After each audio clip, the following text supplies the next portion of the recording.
Cassie Ventura sexual assault and abuse. Cassie Ventura's relationship with Sean Diddy Combs is the best example of what you'd call love knows no bounds, unless there's too much assault and abuse going on. The two were romantically involved from 2007 to 2018. However, Ventura got hit with the mute button over 10 years ago. In 2023, Ventura made headlines when she filed a lawsuit against Diddy, accusing him of heavy stuff you'd want to close your eyes and cover your ears for. She claimed that over their decade-long relationship, Diddy trafficked, raped, and physically abused her multiple times. Imagine you're a toy owned by a kid. This kid is a bit too rough with you and forces you to turn on even if you're out of batteries. When that kid is done playing with you, they let their friends have a go with you as well. That's what Cassie must have felt during her relationship with Diddy. But it wasn't a slow burn kind of affair between the two. Cassie claims that Diddy immediately went to action not long after they met. She was just 19 when he signed her to his record label. Of course, Diddy used his influence to pull Cassie along into his wild, drug-fueled lifestyle. Diddy allegedly abused her until 2018 when she was trying to break free from the relationship. He even went as far as breaking into her home to rape her. The biggest piece of evidence is surveillance footage from March 2016.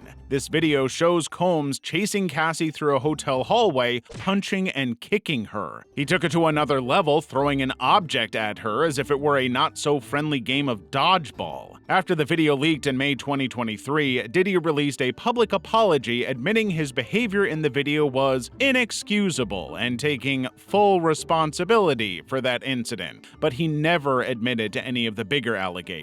The lawsuit was settled the day after it was filed, with Cassie saying she wanted to resolve things amicably. Combs' attorney, however, made sure to say that the settlement didn't mean he was admitting to any wrongdoing. However, while Cassie must have gotten millions of dollars out of that suit, her complaint opened the floodgates for thousands of other cases involving popular personalities and celebrities. It's like she set off a celebrity accountability chain reaction. Diageo lawsuit over Ciroc and De Leon tequila. Diddy may have victimized many people in his career, but he seems to be playing the victim in his legal battle involving Ciroc vodka and De Leon tequila. This time, he's willing enough to use the racial discrimination card to his advantage. In 2007, Diddy entered a lucrative partnership with Diageo, one of the biggest liquor companies in the world. You might be familiar with one of its brands, Johnnie Walker, who is responsible for many of those hangovers. This partnership involved promoting Ciroc vodka, which became a billion-dollar brand thanks to Diddy's help. After all, if you're like Diddy and like to party almost every night, you're bound to spend a lot of money on vodka. After the success of Ciroc, Diddy expanded his partnership with Diageo to promote De Leon, a luxury tequila brand. However, when things didn't go smoothly with De Leon, Combs quickly used the I'm Black narrative. Diddy claims that Diageo didn't give De Leon the same treatment they provided for their other brands, particularly white-owned brands. According to the music mogul, Diageo didn't invest the necessary resources to make De Leon a household name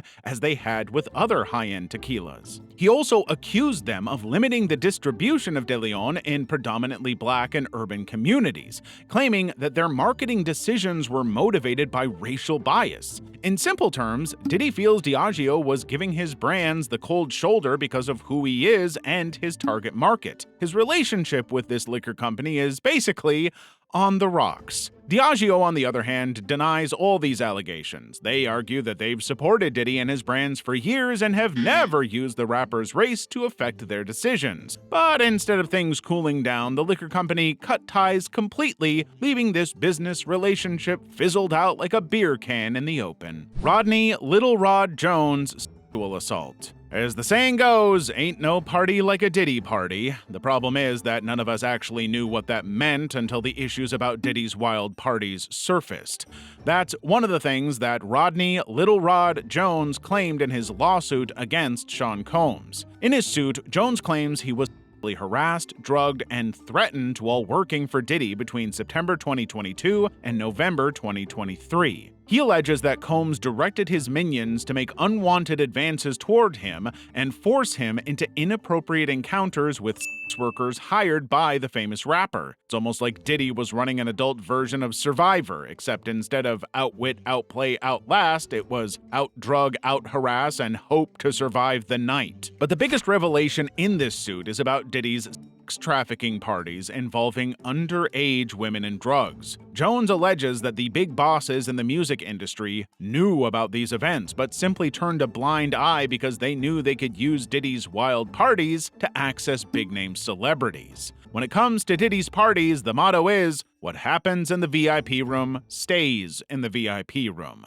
However, Diddy's lawyers pushed for dismissing the suit because they believed Jones was simply recklessly throwing names around. Meanwhile, Ryan Mendelsohn, one of Diddy's neighbors in his Los Angeles property, told reporters he often saw young women in the rapper's home from evening until morning, but he never suspected anything wrong with what was happening, probably thought it was a big-name hip-hop icon throwing his money around to have fun. It was only after the lawsuits against Diddy broke out that he realized that there was something crazy happening behind the Diddy household curtains. Joy Dickerson Neil sexual assault. If you're Joy Dickerson Neil, after over 3 decades of holding on to frustration and anger, you finally get to release it by filing a lawsuit against Diddy. And when you release that load, it's like dropping a huge, much-needed dump you've been holding in for days. A dump named Diddy. Ah, sweet relief. Her complaint against Combs stretches back to 1991 when she claims she was pressured into having dinner with him.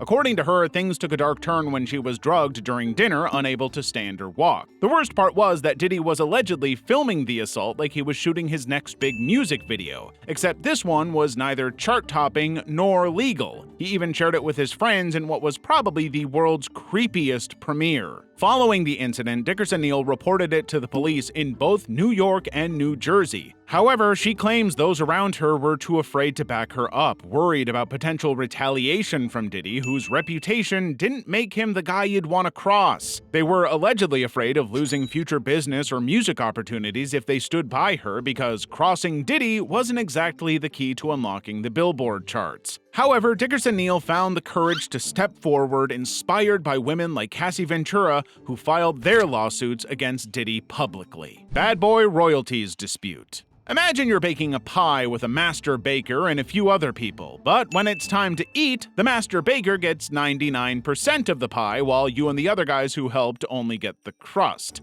That's the basics of the Bad Boy royalties dispute. Bad Boy Records was a massive hitmaker in the 90s and 2000s, mostly because of Diddy's success in hip-hop. It helped launch the careers of many different artists, including the Notorious B.I.G., Faith Evans, and Mace. The record was at a high until it found itself in the middle of an ongoing dispute with different artists it had worked with in the past. When you're a small-time artist who wants to earn money on the side while working your way up the industry, you can collaborate with bigger names and help them with their music. In exchange, you're supposed to earn royalties, even though no one knows you helped out. You're basically the quiet kid who did his part in the group project but isn't as recognized as the group leader. However, those artists claim that they weren't paid the royalties they were promised, asking where their slice of the financial pie went because they haven't been enjoying the full benefits of their music's success. Meanwhile, some former Bad Boy artists have even called Diddy out directly, accusing him of holding on to their royalties like a squirrel hoarding acorns, leaving them financially hungry. On the other hand, Diddy has denied these accusations, claiming that he's done what he can to support these artists over the years.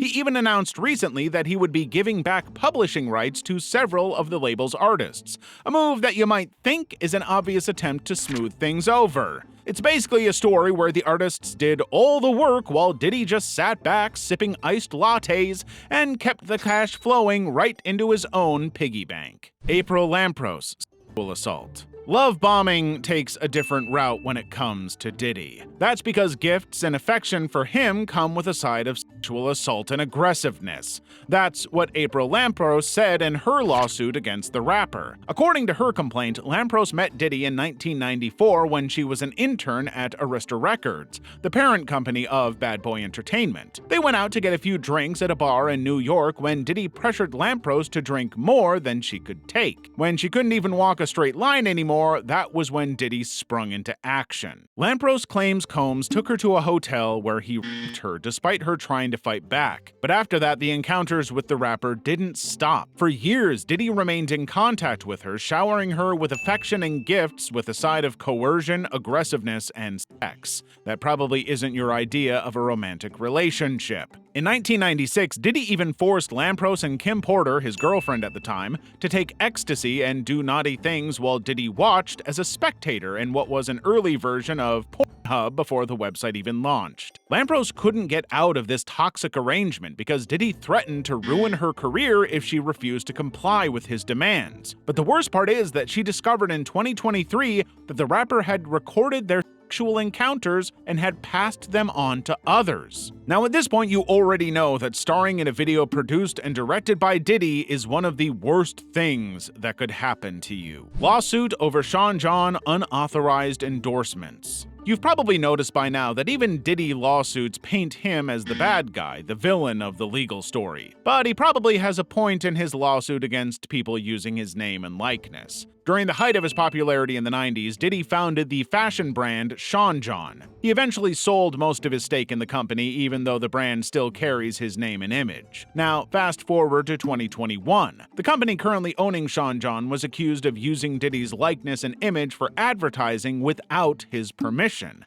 That's where things get messy. They allegedly partnered with a retailer called Misguided and slapped Diddy's name and face all over marketing campaigns, including online ads and videos, to promote a new clothing collection. Diddy wasn't happy because he never agreed to endorse those products. Imagine someone launching a marketing campaign and using your face on their ads without your permission. You'd probably get angry not only because they didn't ask your permission, but also because they're not paying for it. So, Diddy filed the lawsuit, claiming that using his name and persona without permission made it look like he was endorsing the brand's new line. Essentially, he argued that they were cashing in on his name and reputation without cutting him a slice of the pie. He sought $25 million in damages for this unauthorized use. At that time, however, it was not only about money for Diddy, but more about protecting his name and brand because, his name wasn't as bad as it is today. Revolt TV racial discrimination lawsuit. If there's something called reverse racism, this lawsuit would be the perfect example. Basically, the suit involves 5 former producers of Diddy's Revolt TV.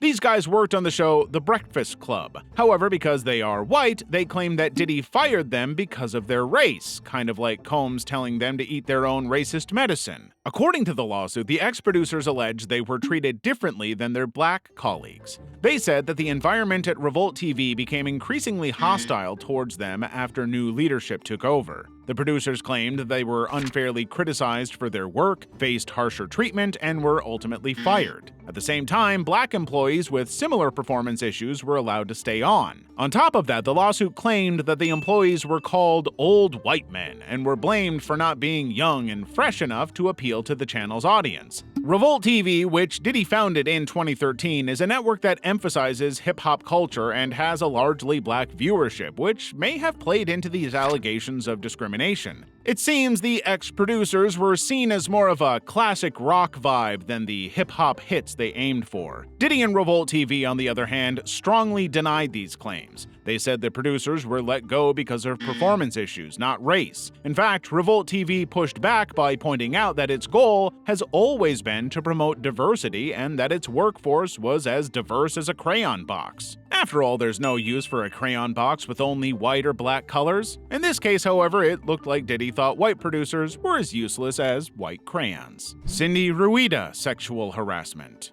Diddy may have hired a personal chef, but he loved cooking some trouble better than Gordon Ramsay cooking his famous scrambled eggs. Unfortunately for his personal chef, she was at the receiving end of Diddy's fiery temper, which was hotter than a stove set to extra crispy. The chef, Cindy Ruida, claimed her workspace was unsafe, not because of fire hazards in Diddy's kitchen, but because the rapper subjected her to some of the worst working conditions. If Diddy were running a kitchen competition, the main challenge wouldn't be making a perfect souffle. Instead, it would be dodging inappropriate comments faster than dodging flying pans. As Sean Combs usually does, he sexually harassed Ruida and caused emotional distress during her time with him. Professionalism wasn't even on the menu because Ruida wasn't paid overtime fees, and the chef didn't immediately go public with her complaints because Diddy threatened to retaliate in case she did. In 2019, however, a lawsuit was eventually settled between the parties. The details and the settlement amount were never mentioned, but Ruida agreed to end the mess before the whole thing turned into a courtroom drama hotter than the spiciest dish on Diddy's menu. UCLA football coach physical assault. You probably know what a stage mother is, but you might not know that Diddy had a particularly awful case of being a stage daddy in 2015 when he got a bit too physical with a football coach.